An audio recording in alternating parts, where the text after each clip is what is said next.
क्या अमीरी और गरीबी किस्मत से तय होती है? क्या कोई इंसान जन्म से गरीब होता है या फिर उसकी सोच और फैसले उसे गरीब बनाए रखते हैं? अगर आप भी यही सोचते हैं तो ये कहानी आपकी सोच को पूरी तरह बदल देगी। गांव के एक छोटे से कच्चे मकान में रहने वाला मोहन गरीबी और लाचारी से जूझ रहा था। उसके माता पिता ने दिन रात मेहनत की, लेकिन उनकी जिंदगी में कभी भी समृद्धि नहीं आई। जब मोहन बड़ा हुआ तो उसने भी मजदूरी करके परिवार का पेट पालने की कोशिश की, लेकिन उसकी हालत नहीं बदली। हर दिन वह खुद से यही सवाल करता, भगवान ने मुझे ही इतनी गरीबी क्यों दी? उसकी आंखों में हर रात आंसू होते और हर सुबह वही संघर्ष शुरू हो जाता। एक दिन काम से लौटते समय मोहन को गांव के एक बुजुर्ग मिले। उन्होंने कहा, बेटा, अगर तुम अपने जीवन की कठिनाइयों का हल चाहते हो तो जंगल में झरने के पास एक महात्मा रहते हैं।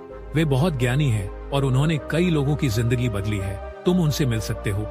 मोहन के मन में उम्मीद की एक किरण जागी। अगले ही दिन वह बिना देर किए जंगल की ओर चल पड़ा। जंगल घना और डरावना था, लेकिन अपने हालात सुधारने की चाहत ने उसे आगे बढ़ने की ताकत दी। झरने के पास मोहन को एक वृद्ध महात्मा ध्यान में लीन मिले। डरते डरते मोहन ने कहा, प्रणाम महात्मा जी, मैं बहुत गरीब हूँ, क्या मैं कभी अमीर नहीं बन सकता? महात्मा मुस्कुराए और बोले, बेटा, गरीबी कोई भाग्य का खेल नहीं बल्कि सोच और कर्म का परिणाम है। अगर तुम मेरी 5 बातें समझ जाओ और जीवन में उतार लो तो अगले 6 महीनों में तुम्हारी जिंदगी बदल जाएगी। सोच बदलो। गरीब वही रहता है जो अपनी गरीबी के लिए दूसरों को दोष देता है। अमीर बनने के लिए पहले अपनी सोच को बदलो और मौके तलाशो। जिम्मेदारी लो, भाग्य को दोष देना छोड़ो और अपनी परिस्थितियों की जिम्मेदारी खुद लो। धन को सही से संभालो। जितना कमाते हो उससे ज्यादा खर्च मत करो। पैसे को सही जगह निवेश करना सीखो।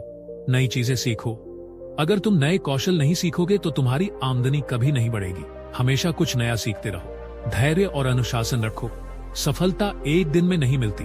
लगातार मेहनत करो और अपने लक्ष्य से कभी मत भटको।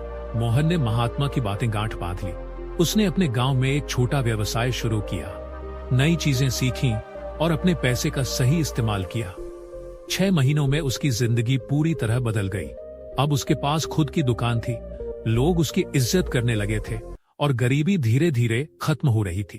अब मोहन समझ चुका था कि गरीबी कोई श्राप नहीं बल्कि सोच और कर्म का परिणाम है। अगर सोच बदलो तो तकदीर भी बदल जाती है। अगर आप भी अपनी जिंदगी बदलना चाहते हैं तो इन 5 नियमों को अपनाइए और खुद अपनी किस्मत के मालिक बनिए। आपको ये कहानी कैसी लगी? कमेंट में जरूर बताइए। आपको ये कहानी कैसी लगी? कमेंट में जरूर बताइए और इस वीडियो को अपने दोस्तों के साथ शेयर करें ताकि वे भी प्रेरित हो सके।